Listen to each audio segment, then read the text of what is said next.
Guys, welcome to Blue Abroad. It's Analytics Corner. We're reviewing the game round 1, Richmond versus Carlton. So without any further ado, let's crack straight into it.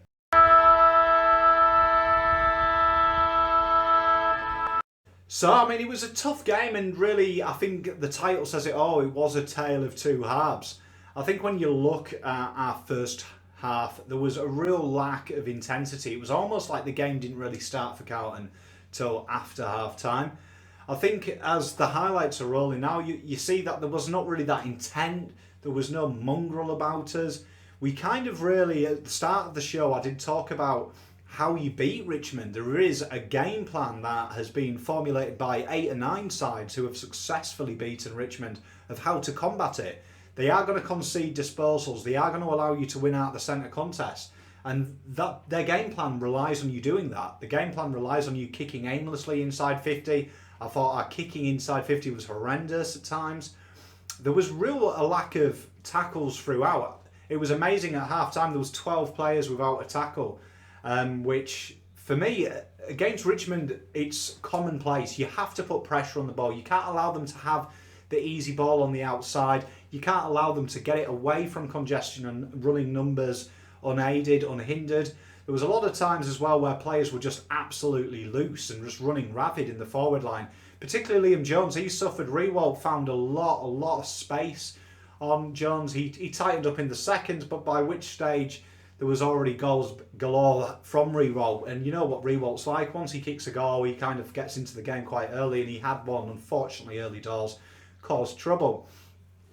Also, if you look as well, I think our backline, we really did suffer. I think Newman, I know he harboured an injury, but again, his positional sense was really apparent. His lack of it at times, where players got away from him. I think Simpson as well, he really did struggle. Castagna kicked 3 on him. He moved to Bolton. Bolton got 2 on him. It was a real tough day at the office for some players at the backline. That being said, though, Wheatering was phenomenal. I thought the movement as well, and we'll get to individual performances a bit later, but I thought of Levi Casbolt when he went down the back in the third. That was really the shift for Carlton. And we'll take a look at a couple of highlights where it kind of really personifies what I'm talking about. So, I mean, here we are. If we look at this, it's just a routine, and this has kind of happened quite a lot for Carlton. You can see that we've got a free here down at the back, and you see we kick long, and you see this is what I was saying at the start of the game. You don't want to kick aimlessly. They're looking to turn it over in the centre of the park, and as you can see there, Soldo takes a really solid mark. And when you do that, you're putting pressure on your backline, and you're relying here now on, they're going to flip it. They're going to turn it over really quickly. They're going to look to get inside your 50 in a matter of a few kicks and a few little sharp handballs. And you can see we're set up fairly well here, do you know what I mean? But you can see, lurking down the right, there is an outnumber. And you see they go to this contest, and what they do very well is they allow it to hit the deck. And when it hits the deck, you're through. Some quick foot there from Malion Pickett. And you see, this is unforgivable here. There's 3 blokes there guarding 0. And that is the big issue there for me, that there wasn't enough pressure on manning up. There wasn't enough pressure sticking to it. Richmond are very regimented in how they play.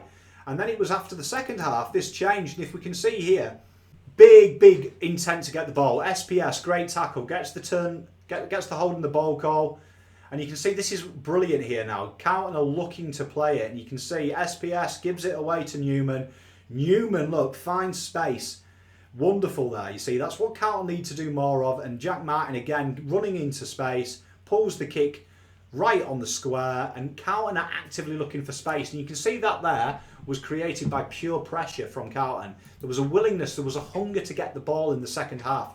And there was quite a few passengers, I thought, throughout the game who didn't start the game at all. I think that maybe Jack Martin, SPS, Cripper, Doc, Wheaters, these guys can hold their hand up and say, from the start of the game, we were on, we were ready. I'd throw Levi Casbolt into the second quarter. He really started to look potent.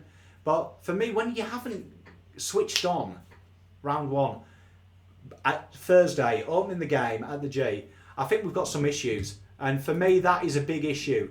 And if you actually take it through, Carlton under David Teague have won 25% of first quarters. And if we look at them numbers, that's really worrying. Carlton as a whole last year won 33. You look at Richmond though, they start 73% in the first quarter, 71 in the second against Carlton's 43. And then it's the third quarter and the fourth quarter where Richmond surprisingly blip. They go down to 55% and Carlton come up to 50% for both of them quarters.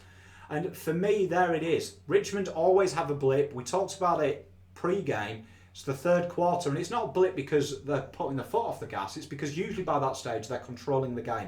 When you're in the control of the game, we saw it. They rotated their B graders on the ball. They're not their first line. Dustin Martin came back on the ball. Prestia came back on the ball late in the third, fourth to get that 4-goal margin back. It's what Richmond have the luxury of and we don't. And for me, until players like Setterfield, Dow, they consistently step up for Carlton Football Club, there has to be question marks of why they're in the team. And for me, there'll be a lot of players this year have to look at 2020, as this season could get cut short at any minute. You are playing for spots on this list. And for me, it was quite disappointing. I think they redeemed themselves in the third quarter to an extent. But for me, I would be doing a disservice to all you guys who are watching it by just sugarcoating it and saying the third quarter was brilliant. Because we know there's no more passionate fans than me. I get excited. You guys have a good laugh at it. You know I love this club. But for me, that is a concern that we can't seem to get in the game very early on. And it's questionable because the skills and the game plan are absolutely alarming. You're talking 7.2 was the average speed running backwards in the first half versus 8.8. You can see there's a massive intent to get back to the ball. So my question is, why do we have to give up head starts until we start playing? I think a good team imposes themselves from the very start. And I think Teague and Cripper are right. There is no excuses anymore. It's time for results. So I think we need to start judging them as a results-based team. It's no longer a project. They're saying to us specifically, stop looking at the young kids as projects. It's now or never. So for me, there's an issue because we can't do that because you ain't going to have the luxury against the Doggies of winning contested ball, winning out the clearances. That doesn't happen. They are a side. And I'm not really looking into Westcott, the Dogs' first game, purely because they've got a load of credits in the bank. They've won a final in the last 3 years. They've won a granny and they've been in finals for 2 of them last 3 years. So we can't really look at them as, oh, it's a blip. It probably is a blip. For us, this is a consistency issue. We keep doing it all the time. We've only ever won 2 of them 3 games that we won at quarter time. One of them against the West Coast, we couldn't adapt to them adapting to us. We're very reactive, but we really need to start imposing our brand of football on other people from ball up.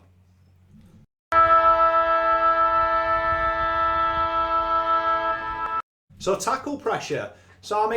Tackle pressure was another one for me. And if we just look at this here, this example of Carlton's tackle pressure, we can see we've got a real standard stoppage here, which really, these are routine, these are set plays, these are plays that Carlton should be doing. And I want you to notice how much space Prestia is allowed in this passage of play. And you can see here, the throw-in comes in. It's a bit of a nothing hit out, but look at this. No one around that handball putting pressure on Edwards either. And Jones isn't in a bull's roar of him. And that is a worry there. It's soft goals, and we can't concede soft goals against this team. And for me, at the moment, Carlton lack a bit of mongrel about them, lack a bit of hunger. And for me, it's always a worrying sign in sport, in elite level sport, if a team can't get there without being battered. They should be motivated from the start.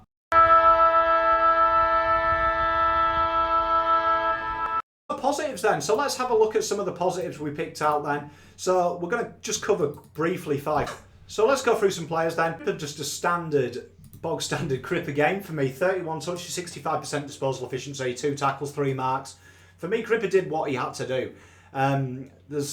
We can't expect Cripper to pull us out of the quagmire all the time. And for me, I'm starting to get a little bit sick of Cripper being the only one who seems to have a bit of intensity at times in the centre of the park. I mean, people talk about Setterfield. He was brought there to help Cripper, but you can see the disparity between them both at the moment. I mean, Cripper's willing to get his head over the ball and have a bit of mongrel. I would like to see him, impose himself a bit more. We saw Dustin Martin ragdoll Mark Murphy.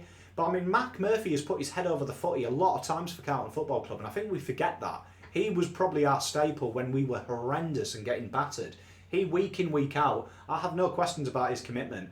And now it's Cripper. And for me, someone needs to stand up and do this. And for me, Ed Kerner and Satterfield didn't really help out as much. And Cripper, to me, doing Cripper things, you know, just moving the chains. Cripper isn't the kind of explosive centre player, and he admits this himself, like, you know, a Danger, like a Dusty. But he moves the ball and he gets the ball to outside help.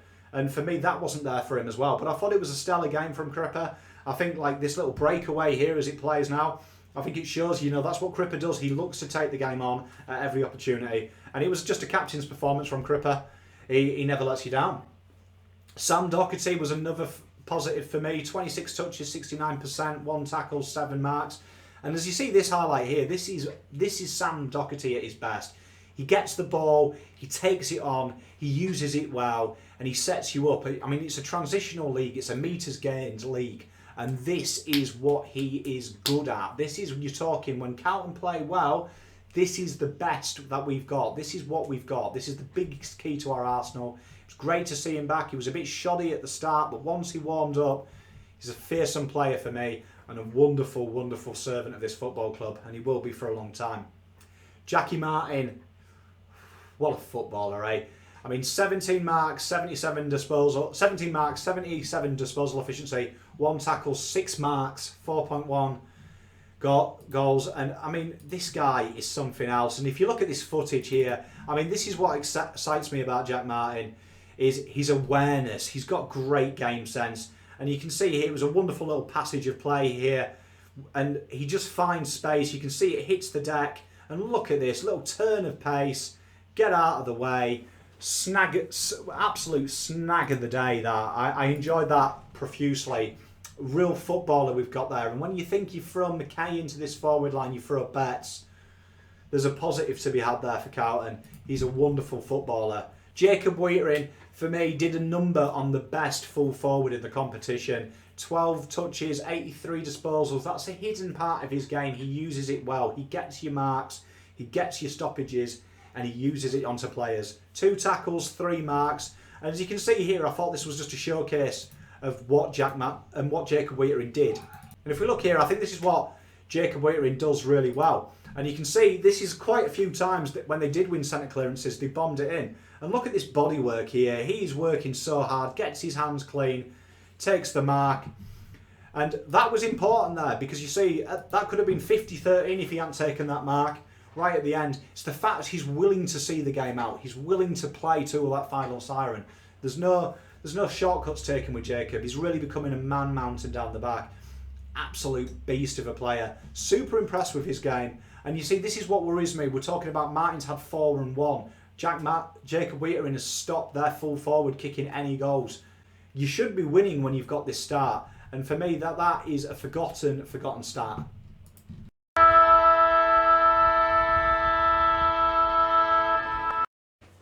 It's tough, isn't it? What do we do next week? Well, for me, the big thing that we've got to do next week is we're going to have to find a replacement. I'd bring in Pitternet for Cruiser. It's really sad that we've lost Cruiser, and I'd imagine now that's for the year. I hope it's not forever, but now's the chance to utilise TDK and Pitternet. I'd go Pitternet first. I think he's going to body English. He doesn't like physical ruckman. Pitternet's that mongrel. We have to become unsociable. He's got that. And for me, I'd also bring in I'd bring in Willow for Dow. I think Willow needs to come in for Dow, gives us a little bit of zip, gives us the option to run SPS, I think, back in the midfield. I think he's proving now that he looks to take the game on, and I think that cleanness and that precision in the midfield would really help Carlton. For me, I can't see many changes. I think Teague will stick faith, and I think some of the boys deserve another go, because I think they left quite a lot on the park on the G. The doggies will be hurting though, and that worries me moving ahead to next week. Does worry me. A hurting Doggies, a hurting Bont, who's been slated by the Dogs fans this week. So has Dunkley. They're going to look to respond. But for me, if we can get rid of that first quarter, that second quarter, and really bring some intensity, bring some heat to the contest, and it's going to be tougher in the contest, which might make them switch on. I think we could maybe turn it around, but I am dubious about that first quarter.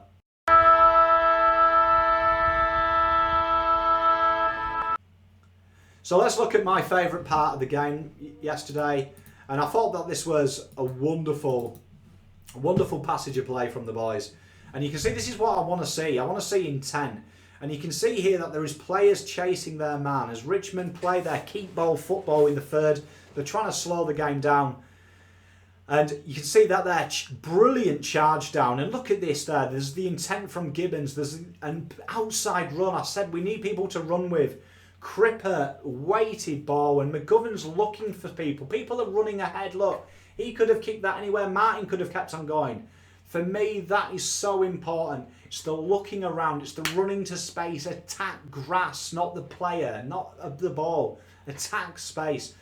When we play like that, few teams will be able to keep up with us in the comp. It's about bringing it.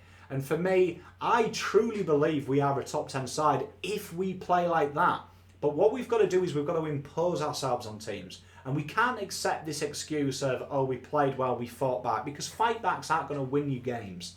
It's having that intensity from the start. The top teams do. Right now, our team will be more exhausted than Richmond because Richmond were in control and they only had to turn it on in spurts because they had such an unassailable lead. You can't give up 40 points to any of the top 8 and expect to come back and live another day. You've got to hope they do what Brisbane did and fold like a really cheaply made omelette. And most teams don't do that, and especially in a shortened season with shortened formats, you're going to find more teams are going to find it harder to come back because you haven't got the time. And for me, that's my concern. My concern is I want us to be real about this. We were atrocious the first half, and it's happened before. It's not like this is a new thing to Carlton Football Club. But what is a new thing is our best is very good, is so good, but our worst hasn't got any better. And there it is. For me, this week, I hope Teague is learning. He looks like a learner. He needs to find a way to motivate these young men to really play with a bit of pride and passion in our jersey. I want to see intensity. 23 tackles for a game is unforgivable for me. And we say don't get seduced by stats. You get more tackles in a quarter, in a half in rugby league. Like, that is a disgrace. 9 players without a tackle. It's not good enough. It's not good enough. The disposal efficiency, 41% at half time. It went up to AFL average because we played so well in the second half. Shouldn't take a belting. I'm optimistic for next week and I'll do my review. I hope you guys enjoyed this. As always, thank you so much for watching. I haven't lost the faith yet. Just concerned and some cracks appearing in that first quarter. But if we can tidy that up, sure we'll be fine. Let me know what you guys think. As always, I love your feedback. As always, everyone, stay healthy. Stay navy blue. See you next time.